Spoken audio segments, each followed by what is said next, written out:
Hello everyone, this is Pooja and welcome back to my channel Let's Learn with Pooja. Today my topic is present perfect continuous tense. So let's start the session. Present perfect continuous tense जो होता है उसका जो पहचान होता है कि ऐसे वाक्य जिनके अंत में रहा है, रही है, रहे हैं तथा समय दिया रहता है, ऐसे sentence present perfect continuous tense होता है। यानी ऐसे सेंटेंस जिसके क्रिया के अंत में रहा है, रही है, रहे हैं और साथ ही साथ टाइम भी दिया हो, वो प्रेजेंट परफेक्ट कॉन्टिन्यूस टेंस कहे जाते हैं। जैसे कि कॉन्टिन्यूस टेंस में भी रहा है, रही है होता है पर वहाँ पे समय नहीं दिया रहता है, लेकिन प्रेजेंट परफेक्ट कॉन्टिन्यूस टेंस में टाइम भी लास्ट में दिया रहता है। जैसे राधा सुबह से पढ़ रही है, सुबह एक समय है, टाइम है। सोहन 2 घंटे से साइकिल चला रहा है, 2 घंटा ये क्या है, समय है। यानी प्रेजेंट परफेक्ट कॉन्टिन्यूस टेंस में रहा है, रही है, रहे हैं के साथ ही साथ एक टाइम भी दिया रहता है। वो टाइम निश्चित भी हो सकता है और अनिश्चित, और दोनों के लिए अलग अलग रूल है जो मैं आपको आगे डिफाइन करूँगी। इसमें हेल्पिंग वर्ब जो होता है वो हैज बीन और हैव बीन लगता है। हैज बीन सिंगुलर के साथ लगता है और हैव बीन प्लूरल के साथ लगता है। यानी ही, सी, इट किसी का नाम है तो वहाँ पे हैज़ बीन लगेगा, और आई, वी, दे, यू और प्लूरल है तो वहाँ पे हैव बीन लगेगा। मेन वर्ब के साथ आईएनजी लगता है, जैसे working, dancing, studying, cycling, writing, reading, इनके साथ हम आईएनजी लगाते हैं।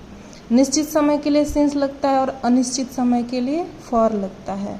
अब समझेंगे कि निश्चित और अनिश्चित समय में क्या क्या आ रहा है, या ये हम समझेंगे कि सिंस और फॉर का यूज़ हमें कहाँ कहाँ करना है।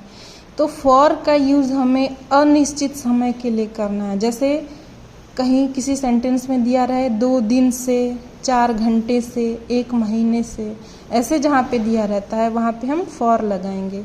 और निश्चित समय के साथ, जैसे निश्चित समय में क्या आएगा, जैसे सुबह से, शाम से, दोपहर से, या कोई सन दिया है जैसे 2021, 2022, 1945, 2020, या अवस्था दिया हुआ है तो जैसे बचपन से, युवावस्था से, वृद्धावस्था से, तो वहाँ पे हम सिंस लगाएंगे। दैट मीन्स निश्चित समय के साथ हमें सिंस लगाना है और अनिश्चित समय के साथ हमें फॉर का यूज़ करना है।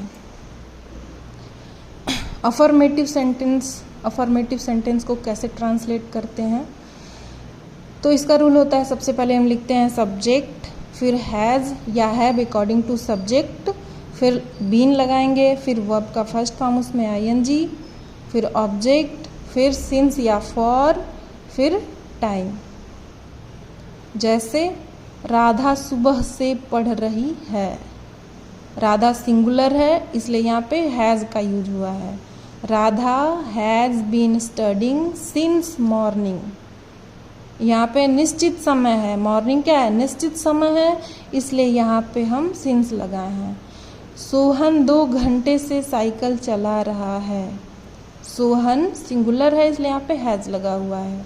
Sohan has been cycling for 2 hours, यहाँ पे फॉर लगा है, क्यों, क्योंकि 2 घंटे से साइकिल चला रहा है और 2 घंटे यानी अनिश्चित समय है इसलिए हम यहाँ पे फॉर का यूज़ करेंगे।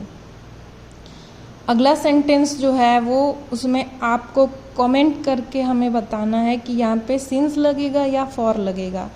सेंटेंस है, मैं 2 दिन से कविता लिख रहा हूँ, तो मैं यानी आई प्लूरल में आता है इसलिए यहाँ पे हैव लगा हुआ है। I have been writing poem.